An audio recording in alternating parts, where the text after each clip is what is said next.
हरे कृष्ण हरि बोल। आज আমরা इंदिरा एकादशी व्रत सम्पर्के आलोचना करब। आश्विन मासेर कृष्णपक्षिया एकादशीर नाम इंदिरा एकादशी। এই एकादशी कबे এবং পারণ কবে, কিভাবে ব্রত পালন করব এবং ব্রত মাহাত্ম্য আসুন আমরা জেনে নিই। इंदिरा एकादशी 17 सेप्टेम्बर 2025 31 भाद्र 1432 सन बुधवार। पारण परेर दिन बृहस्पतिवार सकाल पश्चिमबंगे 7:10 থেকে 9:30 এবং বাংলাদেশে 6:06 থেকে 9:44 মধ্যে। মোটামুটি 99% জায়গায় এই একাদশী ব্রত 17 সেপ্টেম্বর বুধবার হচ্ছে। তো সকলে একাদশী ব্রত পালন করুন। একাদশী ব্রত এই কলিযুগের শ্রেষ্ঠ ব্রত, ভক্তি প্রদায়িনী। তো আপনারা সকলে একাদশী ব্রত পালন করুন।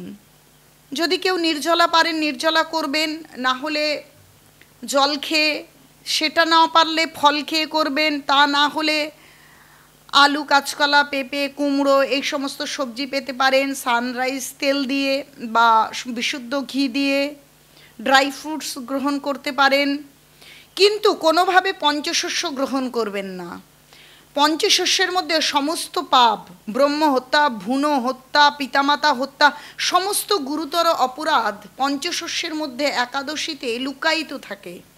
তো একাদশীর দিন কোনোভাবেই পঞ্চশস্য গ্রহণ করা কর্তব্য নয়। যে যেখানে যেভাবেই থাকুন না কেন, সুস্থ অসুস্থ যেভাবেই থাকুন না কেন, একাদশীর দিন পঞ্চশস্য গ্রহণ করতে পারবেন না, গ্রহণ করা উচিত নয়। আর এই একাদশীর ক্ষেত্রে আমাদের মনে রাখা উচিত যে পিতৃতর্পণের সময় শুরু হচ্ছে। তো সেই জন্য আমাদের পিতৃকুল, শুধু পিতৃকুল নয়, পিতৃকুল মাতৃকুল সমস্ত পূর্বপুরুষদের উদ্ধার করবার জন্য একাদশী হচ্ছে শ্রেষ্ঠ ব্রত। এই কোনো বংশের কোনো পুত্র বা কন্যা যদি একাদশী ব্রত পালন করেন, হরিনাম জপ করেন এবং শুদ্ধ ভক্ত হন, তাহলে তার পূর্বপুরুষ বংশ ধরে উদ্ধার প্রাপ্ত হন। শুধু এক পুরুষ নয়, 21 পুরুষ উদ্ধার প্রাপ্ত হন। তাই তো এরকমটা মহাজনরা বলেছেন, কি বলেছেন, যে দেশে যে কুলে বৈষ্ণব অবতারে, তাহার প্রভাবে লক্ষ যোজন নিস্তারে। যে পিতৃপক্ষে মানুষ পিতৃপুরুষদের উদ্ধারের জন্য তর্পণ করে, কিন্তু একাদশী ব্রত পালন করা এবং কৃষ্ণ ভক্তি যাজন করা সব থেকে বড় তর্পণ। যে কৃষ্ণ ভক্ত হলে তার পূর্বপুরুষ সমূলে যদি নিষ্ঠার সঙ্গে ভক্তি করে, তাহলে 21 পুরুষ পর্যন্ত উদ্ধার প্রাপ্ত হন। একজন পুরুষ মানে একজন প্রভু যদি মানে নিষ্ঠাবান ভক্ত হন একজন পুরুষ, তাহলে তার পিতৃকুল এবং মাতৃকুল দুই কুল উদ্ধার প্রাপ্ত হন। আর একজন নারী যদি নিষ্ঠাবান কৃষ্ণ ভক্ত হন, তাহলে তিনি তার পিতৃকুল মাতৃকুল এবং সঙ্গে তার শ্বশুরকুল মানে স্বামীর কুলকেও তিনি উদ্ধার করতে পারেন।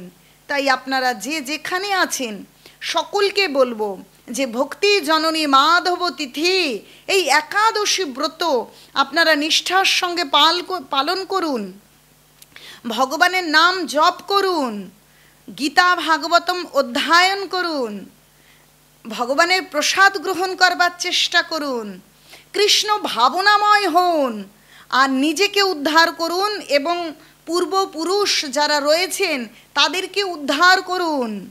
আর উত্তর পুরুষের জন্য সুন্দর কৃষ্ণ ভাবনামৃতের বীজ রোপণ করুন। হরে কৃষ্ণ হরি বল। আসুন আমরা আজ ইন্দিরা ব্রত সম্পর্কে বা সেই মাহাত্ম্য শ্রবণ করি। মহারাজ যুধিষ্ঠির বললেন, হে মধুসূদন, আশ্বিন মাসের কৃষ্ণপক্ষী একাদশীর কি নাম তা কৃপা করে বলুন। শ্রীকৃষ্ণ বললেন, হে রাজন, আশ্বিন মাসের একাদশী ইন্দিরা নামে পরিচিত।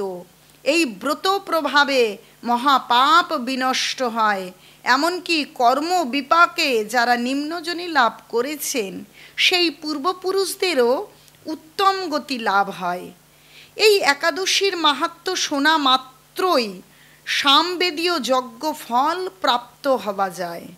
হে রাজন, মাহিষ্মতি নগরে ইন্দ্রসেন নামে এক প্রসিদ্ধ রাজা ছিলেন।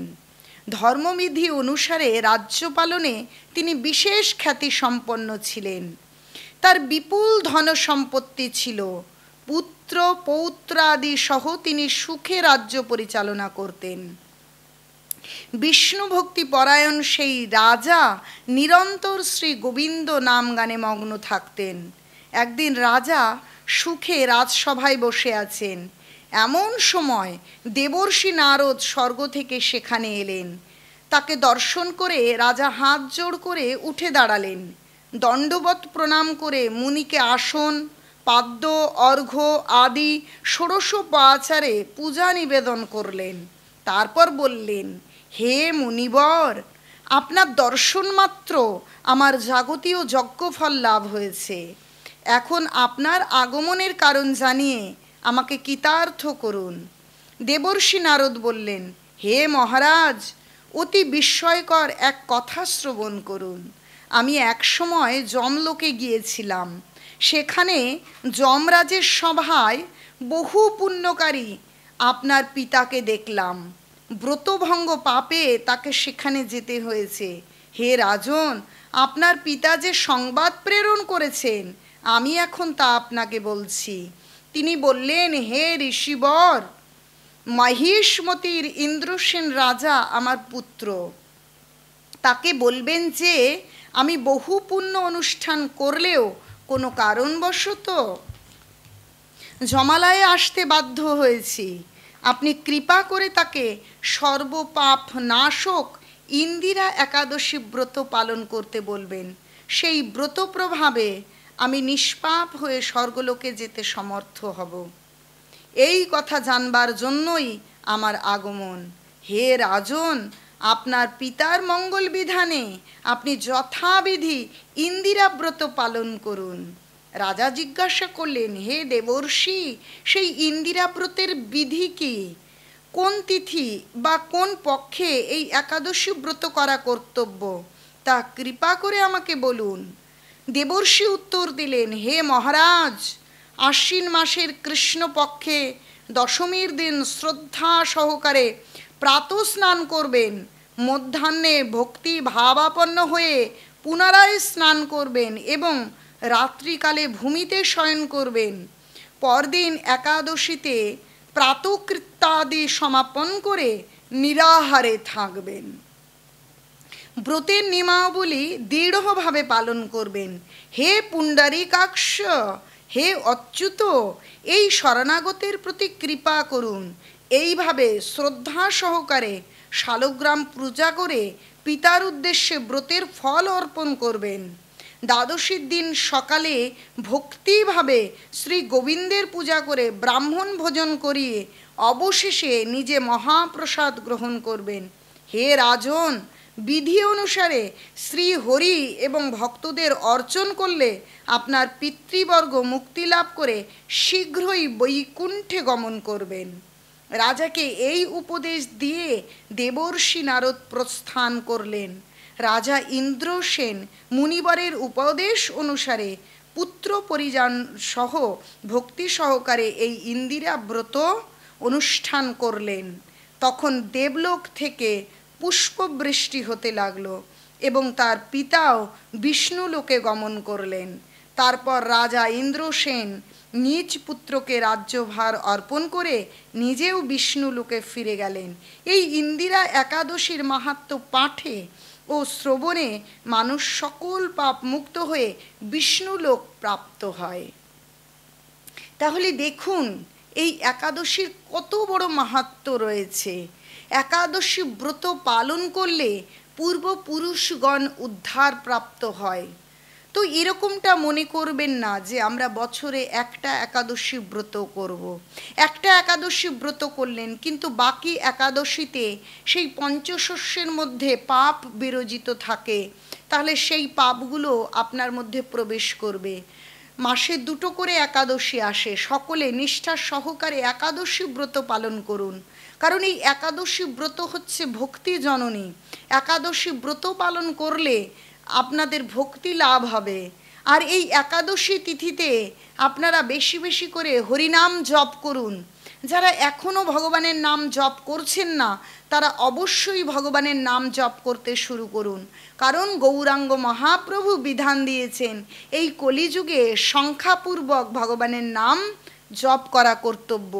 অবসর সময়ে সংখ্যামালায় জপ করুন, আর অন্য সময়ে আপনারা মনের ভেতরে বা মস্তিষ্কে ভগবানের নাম জপ করুন। কিন্তু ভগবানের নাম ছাড়া এই কলিযুগে উদ্ধারের কোনো উপায় নেই। ভগবানের নাম করুন এবং একাদশী ব্রত করুন। আর যদি এইভাবে একাদশী ব্রত পালন করে যদি পিতৃপুরুষের উদ্দেশ্যে সেই ফলটা অর্পণ করা হয়, তাহলে আরও বেশি ফল প্রদান করে পিতৃপুরুষদের জন্য।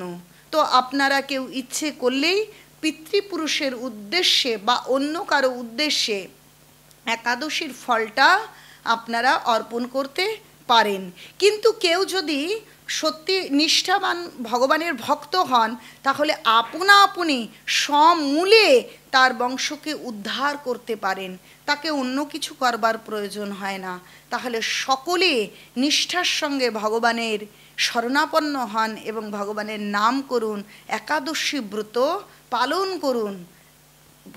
ভক্তি জীবন পালন করলেই সকলের মঙ্গল করা যায়, নিজের মঙ্গল, উত্তর পুরুষের মঙ্গল এবং পূর্বপুরুষের মঙ্গল। তাই সকলের মঙ্গল বিধানের জন্য আপনারা কৃষ্ণ ভাবনাময় হন, আপনারা একাদশী ব্রত করুন, হরিনাম জপ করুন। হরে কৃষ্ণ, হরি বল। আমার অনিচ্ছাকৃত ভুল ত্রুটি ক্ষমা করবেন। নিতাই গৌর প্রেমানন্দে হরি হরি বল। জগৎগুরু শ্রীল প্রভুপাদ কি জয়।